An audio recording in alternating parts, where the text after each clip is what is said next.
All right, hello everybody. Once again, um, what we have here. If you've been in radio for any certain amount of time, especially in the Chicagoland area in the last 30 years, there's two things you've heard of: DNA manufacturing and a gentleman by the name of Doc Nelson.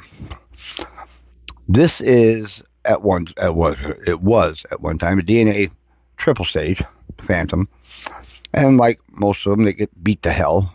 Die along the way, I'm sure.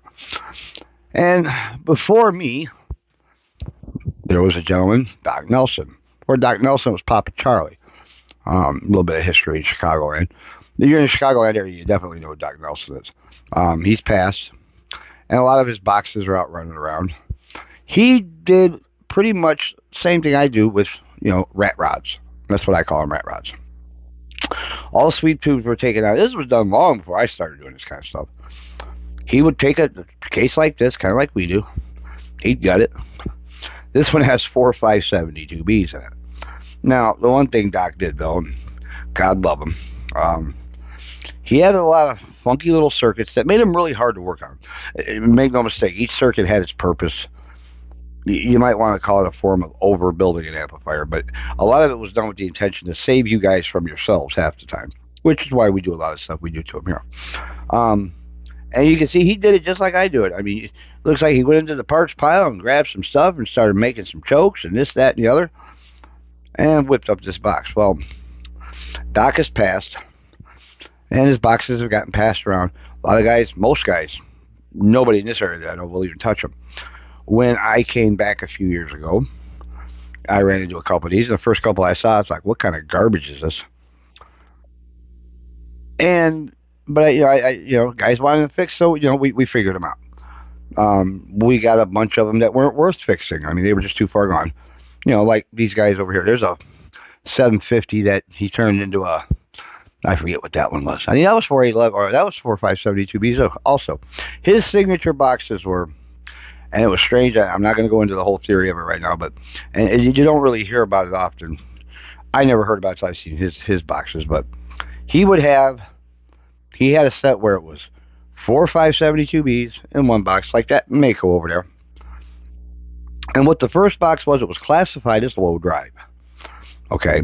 And it was two 572Bs driving, and it sounds crazy, two 572Bs. Well, let's think about it.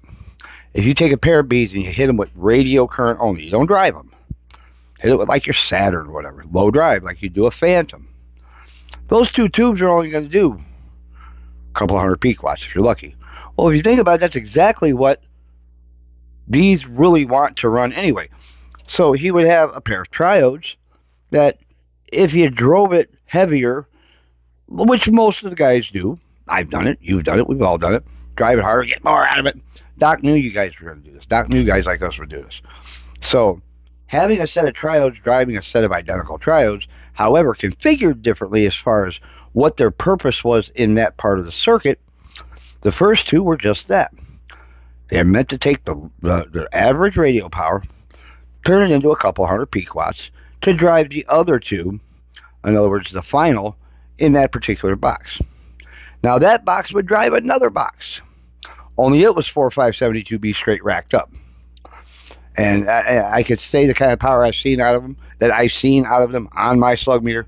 Nobody ever believes me, so I'm not even going to go into that. We autopsied a lot of boxes just because they were, at the time, hadn't learned enough, hadn't autopsied enough of them. And, let's face it, this stuff's getting expensive to build. The one thing that you'll see, if you open up a box, and it looks something like this, and it's got 5 resets and 25 fuses, that was Doc. He had 75 safeties for a 3-circuit amp, it seems like. So over the last 3-4 years, I've learned, all the layouts from him that I've seen. And we've repaired some for customers, sent them out. It was a Doc box that finally got my brain to understand how to take a 250B and high drive it. Yes, you can high drive a 250B, run it in what's called super triode mode. Go on the internet, look up the EMAC literature. It'll tell you exactly how to do it. But until you see one done, it's kind of hard to grasp. I finally got to see one done. Doc did it, and I learned. So this got traded in a day or two ago. And I was going to gut it like I've done every other dock box that actually gets traded into the shop. We try to run them for a while. We play with them, and it's just too much work. And this one got traded in. I traded in with the intention of gutting it, using transformers, this, that, and the other. But then I was talking to my wife, and I got to thinking about it. One day I'm going to get hit by a bus, and all you guys that have my amps, I would hate to for the technicians if there's any left at that point. Back to my first video when I came back, you guys need a solder guy on one hand and a fucking microphone on the other. We need more people. You ain't got to be like me. Be better than me. Be better than the guys that are running around now. That's a whole nother video. So anyway, I decided not to gut this one because I wouldn't want after I'm gone somebody to just rip apart everything I built and do something else with it. Some of them have to live. So since it belongs to the shop, and it's really not as bad as it looks. I know it looks, but here, you guys seen the inside of a lot of my boxes. I didn't learn from Doc, but you'd swear I did. And honestly, since I've been working on his boxes, I mean, everybody in Chicago knows me, that has a Doc box, knows that he can bring it here and we'll fix it. Sometimes we're not too happy about it because so many people have been in them. It's hard to tell where Doc left off and the rest of guys newer picked up. He didn't really believe in a lot of parasitic chokes though, which was a kind of an issue because tubes are breaking oscillation. Well, in this box, that's what this switch was for. When the amp would break in oscillation and not on key, whatever, you'd push this button, it would stop all that. It would kill the oscillation. We ended up putting our parasitic chokes all the way around top of the tubes. It was just these wires going straight to the frickin' to the top of the high voltage, to the top of the high voltage and across. There was no parasitic suppression here at all. Those are the ones we use on everything. Those are the ones we make. We did that on this one. So that's all done. And you'll notice he used the Phantom transformers are still in here running those 572Bs. You can do this. We took a Firebird 500, the two transformers in the back. We paralleled the high voltage, ran it to a doubler, gives you 2.8 times multiplication, ended up with like 1800 volts of nice clean power for a single 250B. Yes, we put a 250B in a Firebird 500. We took all 6 LQ6s out, added a small screen filament transformer, a small screen bias transformer, and we stuffed a 250B in a Firebird 500. It's no different from what Doc was doing way before I started doing it. The original Phantom transformers. And what he's done is he's taken away now in the Phantom all the high voltage windings on these three transformers, which are identical, and they have to be identical if you're going to go parallel and seriesing transformers. There's the lesson for today, guys. I mean, if you need more amperage after your rectification than the transformer is giving, another identical transformer paralleled with it will just bring your amperage up and you run through the same circuit. So let's go over that real quick.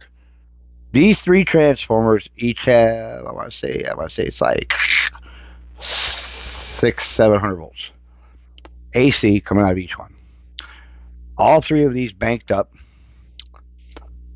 would give you enough current through a full wave rectifier to run 12 sweep tubes at 125 milliamps apiece. So there's well over an amp, okay, that those tubes required. These four require about the same. 250, yeah, about an amp. 250 mils, and this is on a plate circuit. So he left them all parallel, okay, but he ran to a doubler. Now, through a doubler, through a full wave bridge, the little diamond configuration you guys see all the time, that's a full wave bridge. Will give you 1.414 times multiplication of your source secondary voltage off the transformer. Okay? And it is at that amperage. Now, when you put it through a doubler, when you take that same 700 volts, put it through a doubler. Okay, these three, I don't remember the exact specs. These are the three of these are heavy enough to run more than 12 of those tubes. Okay? And through a full wave rectifier, they definitely had enough. Two things to keep in mind. The specs you see on a data sheet for these tubes are at 100% duty cycle ratings. In other words, when these are in legitimate RF applications running 24 hours a day, 7 days a week. That's why on all data sheets you'll see pulse width modulation, class A, B, blah, blah, blah, blah, blah. And each one of those will have a different current rating per section for that tube. Okay. These tubes really want, put 2400, 2700 volts on top of these tubes. It says 2000. Okay. Now, if you take these three transformers, parallel that's 700 volts, 800 volts, whatever it is. What you end up with at the end of the day is about 1800 volts. However, whatever the current or the amperage capability of these three transformers would be is now half. Your voltage went up, your current goes down. Okay, so if you go doing configurations like this, check the specs on your tube, check the spec on the transformer. If you're gonna have to put it through a doubler, keep in mind you're gonna lose half the current.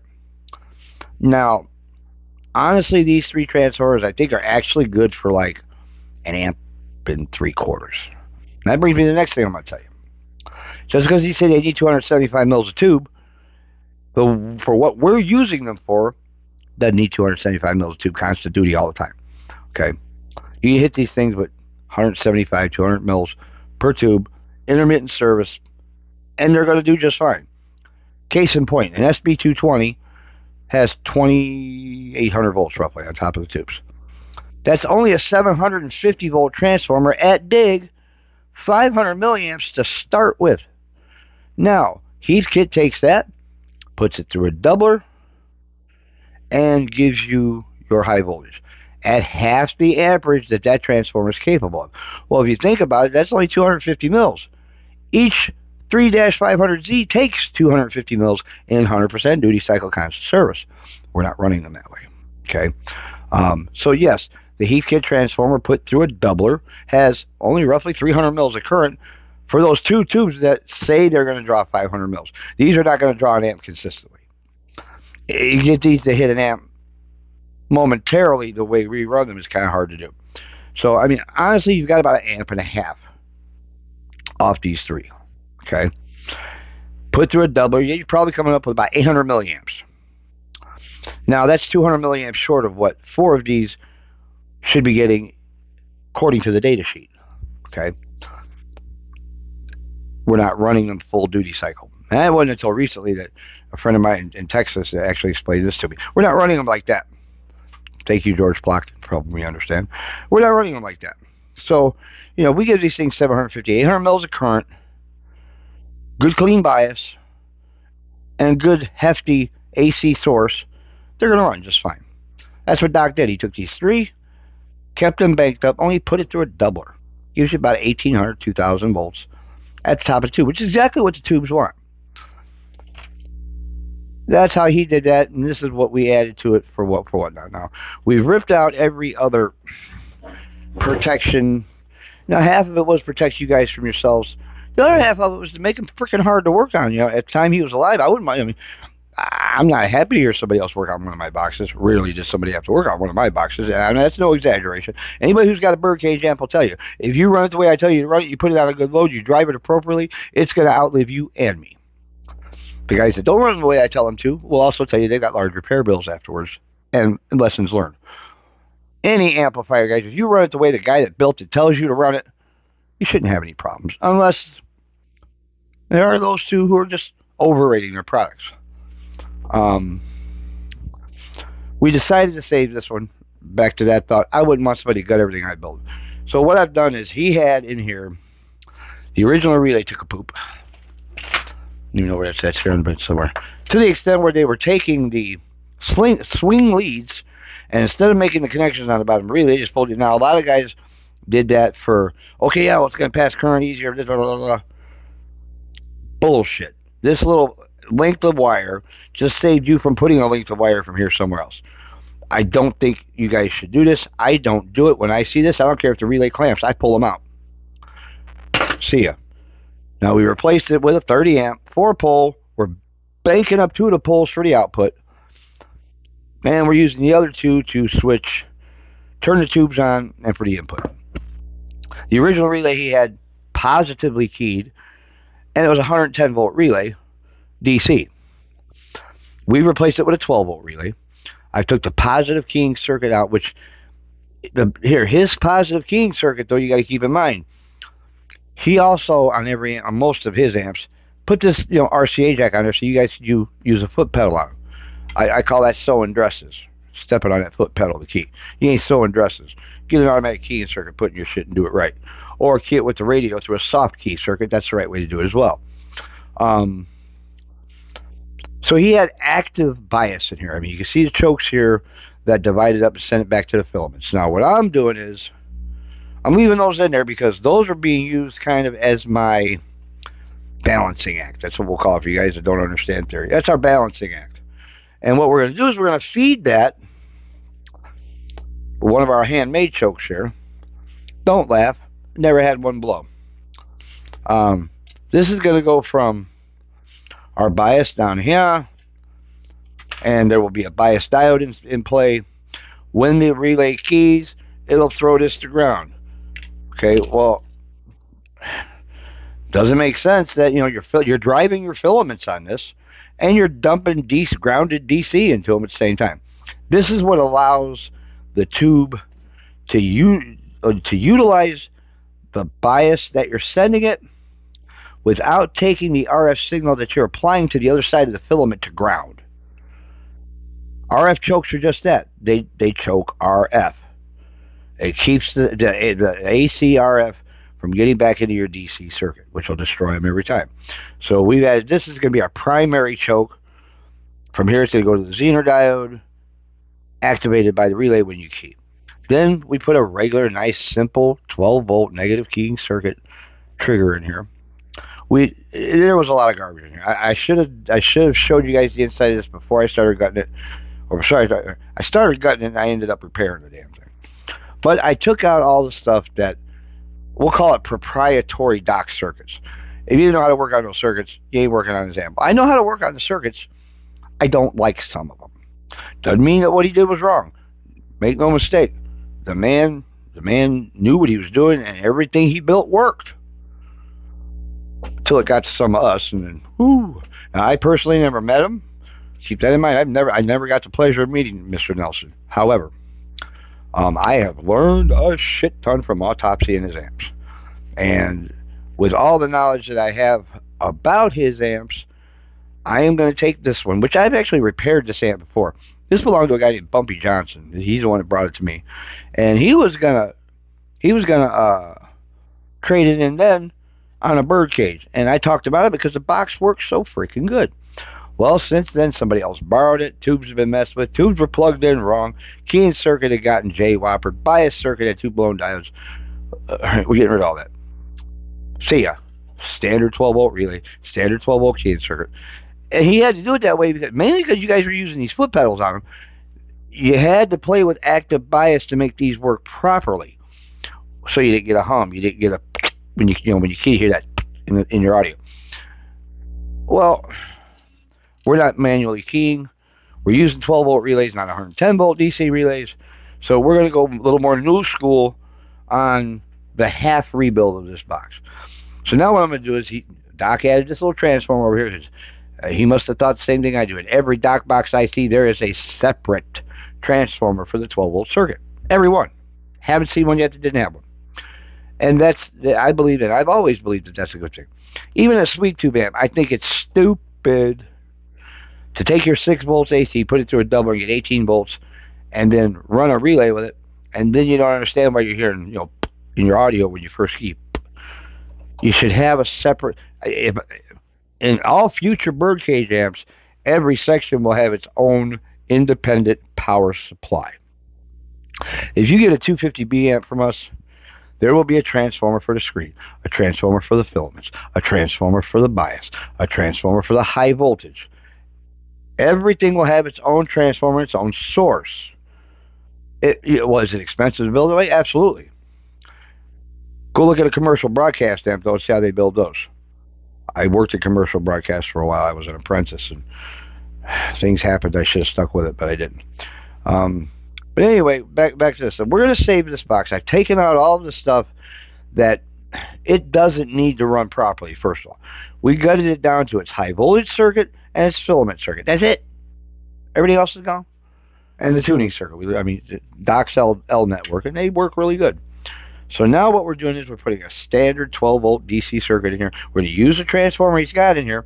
We're going to rectify it over here, and then that's gonna power our relay, power our off standby light is what this is going to be now, and that takes care of our keying circuit. Bias, we're going to put a Zener diode on it. We're just gonna straight bias them. No active bias, no bias that changes. Just straight bias and be done. And actually, that's about where the point where we are right now. I've taken out all of them here. I'll give you an example. In a dock box here, you're going to see tons of little circuits like this kind of stuff. Okay, well now what this is, and it needs to be in there, but I'm not running 2 meters on this when I'm done, so this one got nixed. This is a typical milliamp shunt circuit where it was basically taking the bias, excuse me, and rendering that signal to the meter it was attached to, so you could read grid current. Done. Um, we're going to do that differently, though. We're going to do it a little more simply. Once again, nothing the man did was wrong, but I believe I was talking to this about actually a customer traded this in. I was talking to him about it just a little while ago. He didn't want. I mean, he didn't want nobody else to work on his boxes, so he made them as complicated as he could. Once again, I think to the level of overbuilding them. Just because you can, Doc thinks you should have. Well, we've taken a lot of. I'm not selling this to nobody. This is going to stay here in the shop as my personal Doc memory box. Just because the man has taught me from the box he's in. Let's put it that way. I've learned a lot from autopsy in his boxes. And anybody who works in this arena, who plays with this stuff, be it for a hobby or a living, thinks you can't learn something from somebody else, live, dead, or otherwise, you're done you're done in this business already. This stuff changes every day, and you know what? There's nothing new under the sun.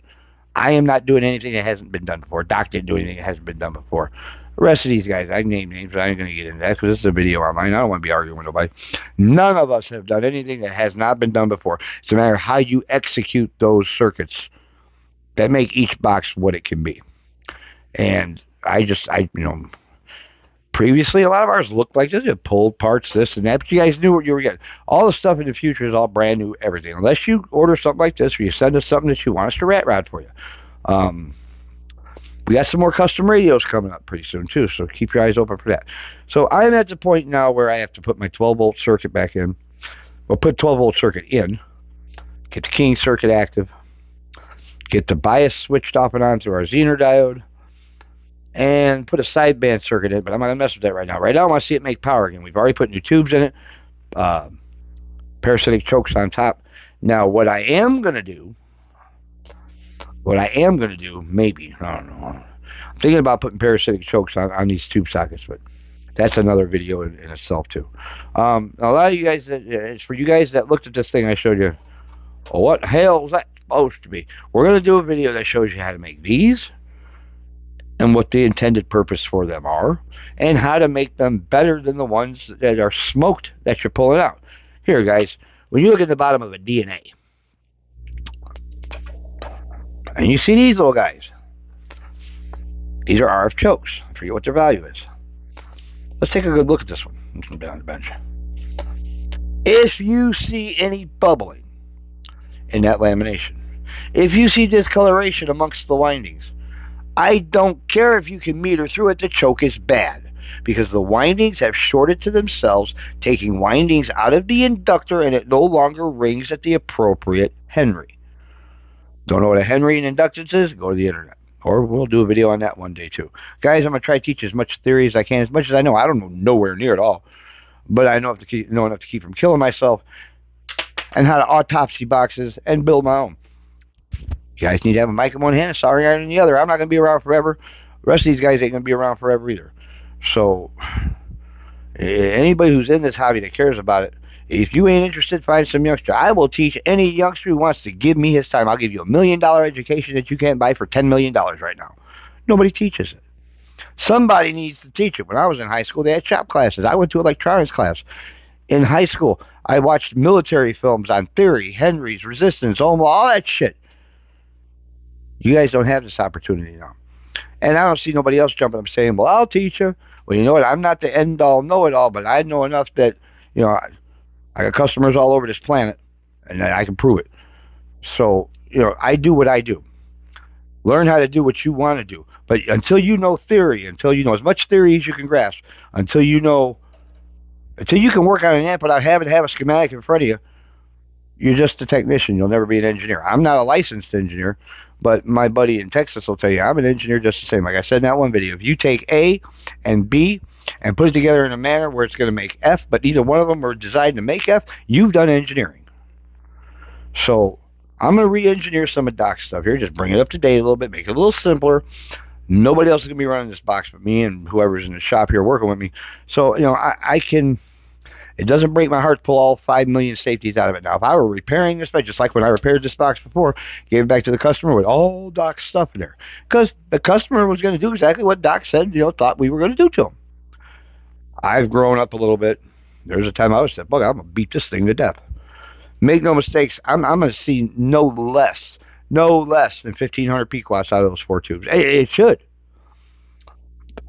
So keep your eyes open. I'm gonna finish this up. We're waiting for parts for the Eagle that we're building over there, and for my new bird cage, which is going to be, and once again, homage to Doc Nelson. I'm going to take two 3-500Zs. I'm going to drive four 3-500Zs with them. It's going to be classified a low drive box in that mode. What I'm going to do above and beyond what Doc did, though, is I'm going to have a switch on the front. I'm going to be able to control my amplifier in this manner. If I only want to run the two driver tubes, like an SB220 or like a regular 2-tube bird cage, I'll be able to hit the switch where it's only going to let those two driver tubes run. If I want to run it low drive, the two Z's driving the four Z's, I'll be able to do that. If I want to take those first two Z's and bank them up with the other four Z's and make it a 6-tube box, all going to be done with switches, all with tubes that are existing. I'm going to switch the circuit around the driver tubes to make it do three different things. Nobody else has ever done that. If you have done it, I would tell me about it, because I've never seen it. Kind of busting my brain a little bit to make that box happen. That's going to be mine. Right now, I'm taking what I know. I'm gonna make this safe, reliable, without 5 million safeties, because I don't need them. I can fix it if I break it. You guys can't. Yet, those of you who want to learn, though, somebody come and give me their time. If you're in the Chicagoland area and you want to learn as much as you can, keep in mind I'm not at college, but I'll tell you what: if you're young enough and want to give me your time, I'll give you an education that you can do a lot with, even 20 years from now. I don't care what anybody says. As long as this hobby's alive, shit like this is going to be running around. I'm going to get hit by a bus one day, so I'm going to have to repair my amps. Nothing lasts forever. If you're in the Chicagoland area and you're young enough and have the time to give me, I have an education to give you. I'm going to put it out there. I need a youngster who lives in this area, at least within driving distance, who will be here and learn. Put your head down and learn as much as I can teach you. And then when I'm done with you, you need to take your ass on to somebody who can teach you more. Every day I talk to people who can teach me more. When you stop learning, give it up. You're just a bench monkey. Keep taking the old and make it cool. I mean, once again, there's not too many guys that do this. Doc, I'm sure Doc thought at the time there would be nobody else doing what he does the way he did it. Well, his style and mine are a lot alike. I wish I could have got to meet him, because I think we'd have been famous friends. So here we go. It's not a triple stage. DNA Phantom. I'm going to finish buttoning this thing up. I'm going to do another video on it. When the parts come in for the Eagle that we're rebuilding into from 7 27 LF6s to a pair of 250Bs, we're going to crack 1,600 peak watts when I'm done. Dig on that. Parts are coming for that one already. And something else now. We've got a power supply coming. I told you guys in one of the videos. It's kind of dark in here, but here's the case for it. We just got this. This is our flagship. Okay, this is the case for it. There's a panel in the front. That is going to be a 100 amp supply capable of a 130 amp surge with full diagnostics on the front, RF protection, stiffening caps to keep it stiff, isolation for each pack. So if one goes out, the rest of them don't think it's all good. When we're done with that power supply, my partner at B&C Electronics in West Virginia is going to take that supply and he's going to send it to a gentleman by the name of Rooster. Anybody who's been in radio for a minute knows Rooster. Now, I've never talked to the man, but I trust Larry's judgment. We're going to send that to Rooster and we're going to tell him to put it up against every other 100 amp supply he wants to put it up against. I don't care who made it. And we're going to compare supplies. We're going to see if a 409 design slash Evolution RFB, Larry and Chris, the guys in West Virginia, we're going to be putting these supplies out. Going to be pretty close to the same price range as the ones you guys are buying now with a freaking switch on it. That's it. Or a switch and a dial a volt. Just watch. That challenge is coming, and like I said, we're telling Rooster to take on anybody that makes a 100 amp supply, put it on the bench with ours, and see if it can keep up. Or see if ours can't keep up. And if mine can't keep up, guess what? I'm going to figure out why, and I'm going to make it keep up, and we're going to do it again. We did not come to play this game. We came to change it as much as we can. So here's Doc, homage to Doc. This is God bless you, Doc, wherever he's at, wherever you're at. I've learned a lot from you. And I'm gonna keep this one pretty close to the way you built it, but is. And this could be my personal memory of Doc. Even though I never got to meet him, I sure got a lot of time holding his hand, looking at a bunch of the amps that he did build. Guys, for those of you who appreciate taking horse shit and turning it back into a horse, Doc did it long before I did. Only thing I didn't get to meet him, and it breaks my heart because I think we could have been. I learned a lot from him. I mean, I'm looking at what I've learned from his work. I can only imagine what I could have learned from the man. So, Doc, we're not going to kill this one. This is going to be in my shop here as our personal little extra amplifier. So, God bless you, Doc, wherever you're at. God bless all you guys for coming and watching this channel. Um, keep your eyes open. This one will be up pretty quick.